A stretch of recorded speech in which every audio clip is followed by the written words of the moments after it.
Larry, you think this is a bear trap, don't you? Well, I mean, I think as Buffett once said, the three I's, the innovators, the imitators, and the idiots. And I think you guys have a pretty good hand on the finger on the pulse here in terms of kind of some new players coming in. They're probably late money. And we put a note on December 12th recommending the gold miners as a hedge. Gold miners are up about 8% since the 12th of December, and Bitcoin's down about 8% or so. So I'm recommending clients move into either hedges on Bitcoin. Yeah, but the problem is you're as crazy about gold and the gold miners as all the new kids are about Bitcoin and crypto. Everyone's going, Larry, come on, stop beating me over the head with this stuff. I would just look, if you want to take a long-term look at cryptocurrencies, look at natural gas, look at uranium, because what's happening in China, you're talking about an energy usage 16 kilometers above their usage of Bitcoin annually, and that's unsustainable. So natural gas, nuclear power, uranium, there's a lot of ways to play it.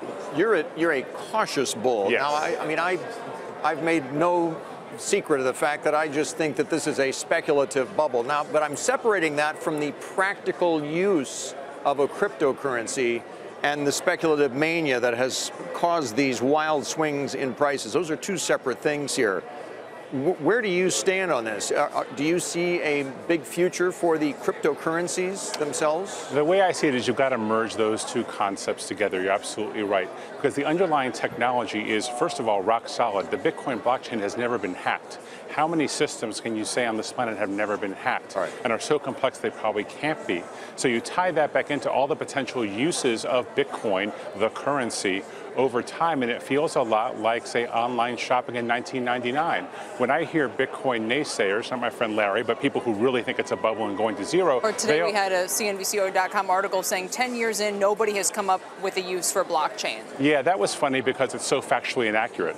First of all, it's not 10 years old. The 9th anniversary is next year. Okay, 9. Second of all, for the most of the prior 8 years, it's been the realm of illegal speculation and all kinds of other nefarious things. Only in the last 24 months have we seen real adoption.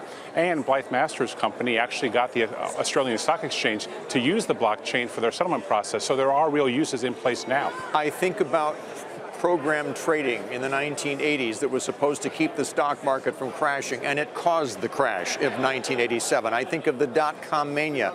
I think of the collateralized debt obligations, those infamous CDOs that had a big role in the market crash in 2008. Am I wrong to equate all of those manias with the one we're seeing right now with Bitcoin? You know, manias are like families. Every happy one's the same, every unhappy one is different. And so this one feels a lot like those prior ones, but at the same time, there really is underlying utility to this technology. And I think properly constructed, you can see a bright future for it, but it's too early to say for sure it's going to happen and what form it will happen.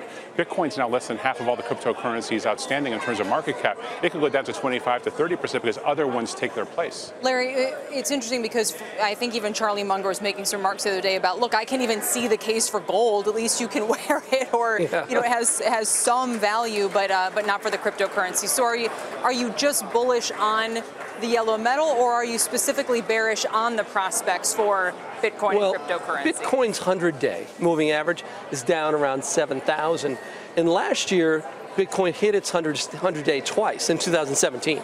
So we're probably going to have a drawdown in that 7,000 to 8,000 range, and it's probably in the near term, I think, because of the money that's moving in. And then if you look at sustainability in terms of China, you're talking about China, they're selling this year 340,000 electric vehicles. It's up from 30,000, say 5 years ago.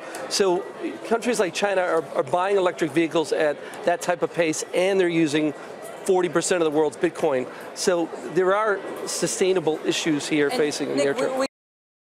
Hey there, thanks for checking out CNBC on YouTube. Be sure to subscribe to stay up to date on all of the day's biggest stories. You can also click on any of the videos around me to watch the latest from CNBC. Thanks for watching.